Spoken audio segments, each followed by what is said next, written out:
नमस्कार, मी अश्विनी. महाराष्ट्र टीव्ही 24 मध्ये आपले स्वागत आहे. महाराष्ट्रातील प्रमुख बातम्यांकडे वळण्याआधी नजर टाकूया हेडलाईन्सवर. अयोध्येतून आलेल्या श्रीराम अक्षदा कलशाची सिल्लोड शहरात भव्य मिरवणूक. महिला व बालविकास मंत्री अदिती तटकरे यांनी लोकल ट्रेनचा प्रवास करत जाणून घेतल्या महिलांच्या समस्या. आणि उपमुख्यमंत्री अजित पवार यांचा बारामतीत जनता दरबार सुरू. आता बातम्या सविस्तर. 22 जानेवारी रोजी अयोध्येत प्रभू श्रीराम यांची प्राण प्रतिष्ठा भव्य मंदिरात करण्यात येणार आहे. याच निमित्ताने अयोध्येतून आलेले श्रीराम अक्षदा कलशाची भव्य मिरवणूक सिल्लोड शहरातील श्रीराम मंदिर येथून काढण्यात आली होती. शहरातील प्रमुख मिरवणूक मार्गावरून ही मिरवणूक मार्गस्थ झाली आहे. मिरवणूक मार्गावर महिलांनी आपल्या घरासमोर रांगोळी काढल्या होत्या. ठिकठिकाणी नागरिकांनी मिरवणुकीवर पुष्पवृष्टी करत श्रीरामाचा जय जयकार करीत कलशाचे दर्शन घेतले. या मिरवणुकीत सहभागी युवा वर्ग बेधुंद होऊन नृत्य करत होते. हिंदूंच्या आस्थेचे प्रतीक, हिंदूंचे मर्यादा पुरुषोत्तम प्रभू रामचंद्रांचं मंदिर 22 तारखेला अयोध्येत होत आहे. त्यासाठी देशभरात जल्लोष आणि उत्साह आहे आणि त्याच अंतर्गत श्रीराम लोकोत्सव समितीच्या वतीने मंगल अक्षदा कलश यात्रा आज काढण्यात आली. याला हिंदू बांधवांनी, हिंदू तरुणांनी भरभरून प्रतिसाद दिला आहे आणि हिंदूंच्या एकत्रीकरणाचा हा कुठेतरी उत्सव आहे. एवढंच या निमित्ताने सगळ्यांना शुभेच्छा देऊन सांगता येईल. आज आम्ही सिल्लोड शहरामध्ये श्रीराम लोकोत्सव समितीच्या तर्फे कलश यात्रा काढण्यात आली. त्यानिमित्त सर्व हिंदू बांधवांनी जो प्रतिसाद दिला त्याबद्दल सर्व हिंदू बांधवांचे खूप खूप आभार. जय श्रीराम.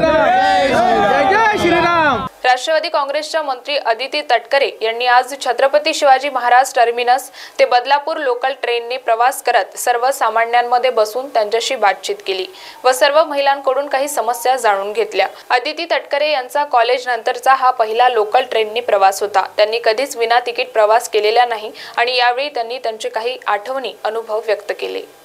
माझ्या कॉलेज डेजमध्ये मी लोकलने फार प्रवास केलेला आहे, कारण मी मलबार हिलमध्ये राहत असल्यामुळे अनेकदा त्यावेळेला वडील कॅबिनेट मंत्री होते, शासकीय निवासस्थान होतं आणि मी MA करत असताना, पोस्ट ग्रॅज्युएशन डिप्लोमा करत असताना अनेकदा बँड्राला, मुंबई युनिव्हर्सिटीला ट्रॅव्हल करावं लागायचं आणि लोकल हा त्याच्यातला सर्वात चांगला मार्ग असायचा, कारण एकतर लोकलनी वेळही वाचतो आणि साधारणपणे त्यावेळेला आम्ही सगळेच मित्रमैत्रिणी एकत्र असल्यामुळे लोकलनी जाण्याची एक मजा ही वेगळी असते. त्याच्यामुळे हा अनुभव मी कॉलेज डेजमध्ये भरपूर घेतलेला आहे.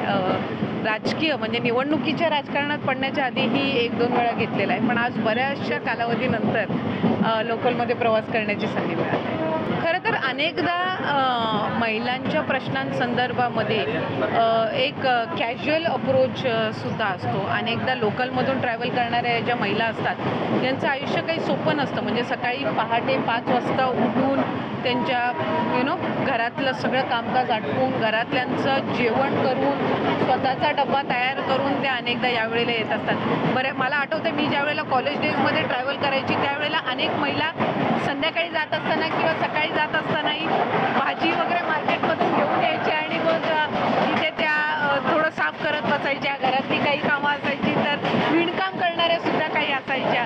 त्यामुळे हा जो वेळ आहे ना तो म्हणजे टाईम मॅनेजमेंट काय असते, म्हणजे घरी गेल्यानंतर आपल्याला जेवण बनवायचं आहे तर त्याची तयारी ही इथून प्रवासात जात असतानाच करणं, तो अनेकदा मी या गोष्टी लोकलमधून प्रवास करताना बघितलेल्या आहेत. फॉर्च्युनेटली मी आधी कधी विदाऊट तिकीट ट्रॅव्हल केलेलं नाही आहे. तो हा एक अनुभव नेहमीच असतो. मी शाळेत असताना सुद्धा माझी शाळा जी जवळपास 12-15 किलोमीटर लांब होती घरापासून, तर त्याही वेळेला तिकडे विक्रम रिक्षा, टमटम रिक्षा किंवा STने मी प्रवास केलेला आहे. कॉलेजमध्येही हा अनुभव घेतलेला आहे. बट मला असं वाटतं की साधारणपणे कुठल्याही व्यक्तीने एकदा तरी या सगळ्या माध्यमांमधून अनुभव घेतले पाहिजेत. आयुष्यामध्ये वेगवेगळे अनुभव घेत असताना हा सर्वात महत्त्वपूर्ण त्याच्यातला एक अनुभव. उपमुख्यमंत्री अजित पवार हे आज बारामतीच्या दौऱ्यावर आहेत. अजित पवार बारामतीच्या दौऱ्यावर असल्यानंतर प्रत्येक वेळी जनता दरबार घेतात.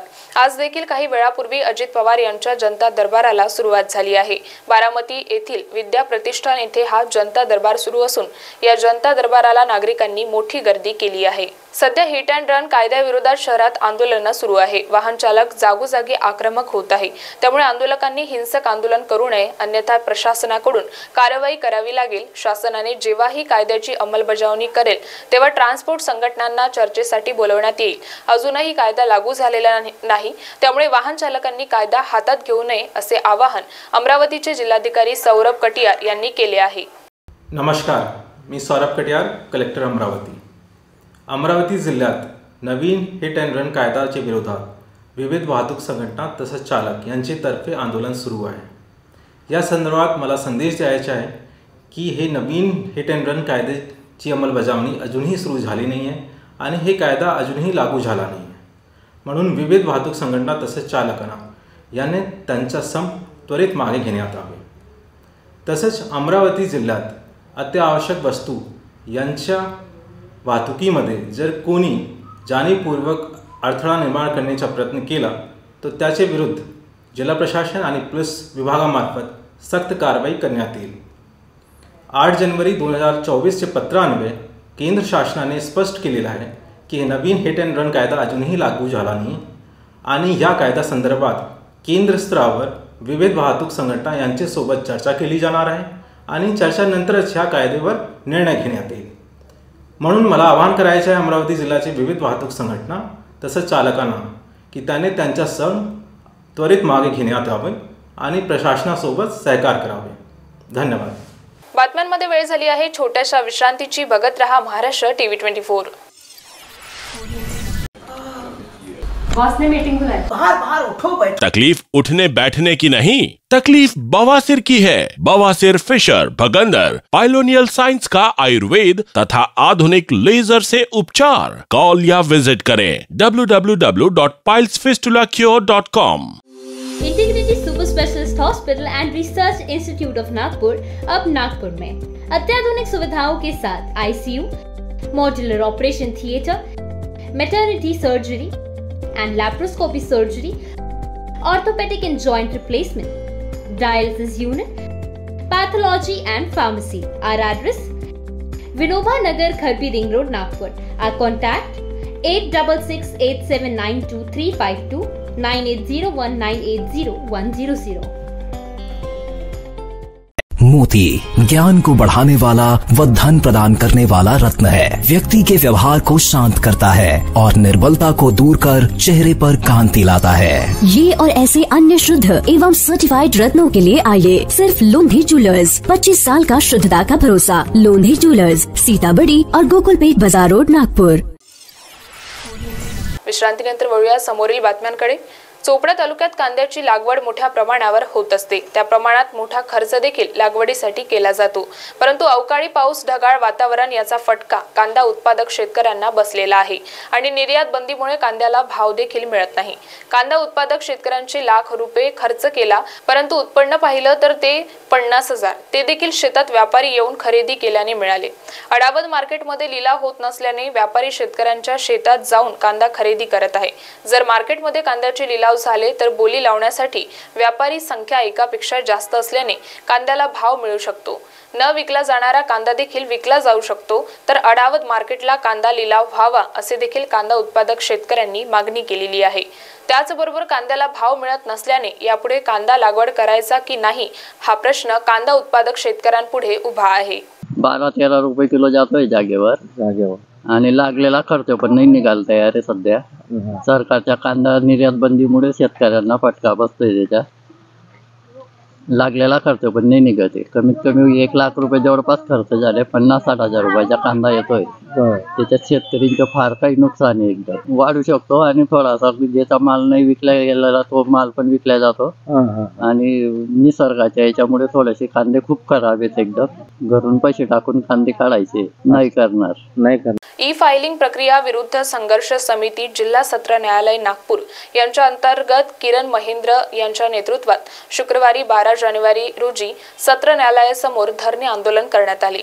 नागपूर जिल्हा सत्र न्यायालय येथील ई फायलिंग प्रक्रिया थांबविण्याकरिता दगडी बार रूमच्या वतीने सर्व वकील एकत्रित येऊन नारे निदर्शने करण्यात आले। वकिलांच्या हितासाठी मार्ग काढावा यासाठी त्यांच्या मागण्याकरिता आंदोलन करण्यात आले। त्यांची सर्वात मोठी मागणी म्हणजे ई फायलिंग प्रक्रिया बंद करा अशी मागणी करत रोष निर्माण केला। यावेळी डिस्ट्रिक्ट बार असोसिएशनचे रोशन बागडे यांनीही समर्थन दिले। तसेच वरिष्ठ वकील ॲडव्होकेट कमल सतुजा, पंकज जयस्वाल, नितीन देशमुख यांनी पाठिंबा देऊन सहकार्य केले। मैं advocate Suryakant Jaiswal Nagpur district bar Nagpur का मेंबर हूँ। पिछले 35 साल से वकालत कर रहा हूँ। सर, आज ये आंदोलन हमने ई फाइलिंग के विरोध के अंदर में यहाँ ये किया हुआ है, जो हमारी एक संघर्ष समिति के माध्यम से आज हमारी आवाज़ बुलंद ई फाइलिंग विरुद्ध हम लोग संघर्ष समिति के माध्यम से आज अपनी आवाज़ बुलंद करने के लिए यहाँ पर एकत्रित हुए हैं। कल हमने पत्रकार भवन के अंदर में पत्रकार परिषद लेकर भी पत्रकारों को इस बारे में हमने जानकारी दे दिए थे कि भाई आज हमारा आंदोलन शांतिप्रिय ढंग से हम यहाँ करने वाले हैं। ई फाइलिंग जो सरकार ने हमारे विरुद्ध लागू की है पूरे देश के अंदर में अगर लागू हुई है वो, तो सारे देश के अंदर में वो लागू होनी चाहिए। लेकिन क्या हो रहा है, कई स्टेटों के अंदर में कि नहीं ई फाइलिंग के बारे में कि नहीं किसी प्रकार का भी यानी नियम जबरदस्ती लादा नहीं गया है। जैसा गुजरात हो गया, मध्य प्रदेश हो गया, उत्तर प्रदेश हो गया, लेकिन महाराष्ट्र के अंदर में जो हेतुपुरस्पर और जबरदस्ती ये ई फाइलिंग का जो सरकार ने ई फाइलिंग लागू तो कर लिया, लेकिन यहाँ के सिस्टम के पास में सफिशिएंट इंफ्रास्ट्रक्चर जो उन्होंने ई फाइलिंग के लिए यहाँ मौजूद करने को होना था वो चीज़ें नहीं की। तो सबसे पहले तो यह है कि सरकार जो जबरदस्ती हमारे ऊपर में ये नियम लागू कर रही है कि भाई जिसको भी अपनी पिटीशन फाइल करना। महाराष्ट्र टीव्ही 24 साठी ब्युरो रिपोर्ट नागपूर। स्वराज्य प्रेरिका राष्ट्रमाता राजमाता जिजाऊ आऊसाहेबांची व हिंदू धर्माची पताका कीर्ती ज्यांनी विदेशापर्यंत पोहोचवली, युवकांचे प्रेरणास्थान स्वामी विवेकानंद यांचा जन्मोत्सव शेंबाळपिंपरी येथे साजरा करण्यात आला। विठ्ठल रुक्मिणी मंदिर, छत्रपती शिवाजी महाराज चौक, प्रमोद महाजन कौशल्य विकास केंद्र या ठिकाणी पूजनाचा कार्यक्रम आयोजित करण्यात आला। यावेळी खंडाळा पोलीस स्टेशनचे ठाणेदार निलेश गोपाल चावडीकरांनी श्रीमद भगवद्गीता भेट म्हणून आयोजकांना दिली। कार्यक्रमाला पोलीसकर्मी, गावातील ज्येष्ठ प्रतिष्ठित नागरिक, सामाजिक कार्यकर्ते, पत्रकार मंडळी मोठ्या संख्येने उपस्थित होते। महाराष्ट्र टीव्ही 24 साठी शेख फिरोज गनी, इसापूर धरण, पुसद। बातम्यांमध्ये वेळ झाली आहे, इथेच थांबण्याची। बघत रहा महाराष्ट्र टीव्ही 24। नागपुर का सबसे भरोसेमंद हॉस्पिटल काले पाइल्स लेजर हॉस्पिटल। हमारे यहाँ आयुर्वेदिक व लेजर से उपचार होता है। Anal fissure, anal fistula, piles, kidney stone है, ओबेसिटी से परेशान है, वेट लॉस करना चाहते हैं, पीसीओडी एंड मेंस्ट्रुअल प्रॉब्लम्स, महिलाओं में अनकंट्रोल्ड यूरिन का प्रॉब्लम है और वजाइनल रिजर्वेशन करवाना चाहते हैं, अपने चेहरे पर असमयी झुर्रियां, त्वचा पर काले दाग आ रहे हैं, अर्थराइटिस प्रॉब्लम्स जैसे कि कमर या घुटनों का दर्द, बालों का झड़ना, असमय सफेद होना, सीने में जलन, पेट फूलना तथा एसिडिटी पर सफल आयुर्वेदिक उपचार, ये सब प्रॉब्लम्स आप झेल रहे हैं तो अभी आए नागपुर के सबसे अच्छा हॉस्पिटल काले आयुर्वेदिक पाइल्स लेजर हॉस्पिटल में, जहां आपको मिलेगा सब समस्या का निवारण। और address Kale Ayurvedic piles laser hospital, Umred road, Dighori bus stop के पास, दिघोरी, नागपुर। और कॉन्टैक्ट नंबर 7558387079 और 9423105824। इस खबर के प्रायोजक है शिवशंकर आयुर्वेदिक क्लिनिक, अनुभवी डॉक्टर्स से सज्ज, सभी प्रकार के आयुर्वेदिक दवाइयाँ मिलने का एकमात्र स्थान। इनका पता Shivshankar Ayurvedic clinic, doctor Mangala Ketkar hospital के सामने, महाजन मार्केट के पास, टेम्पल बाजार रोड, सीताबर्डी, नागपुर।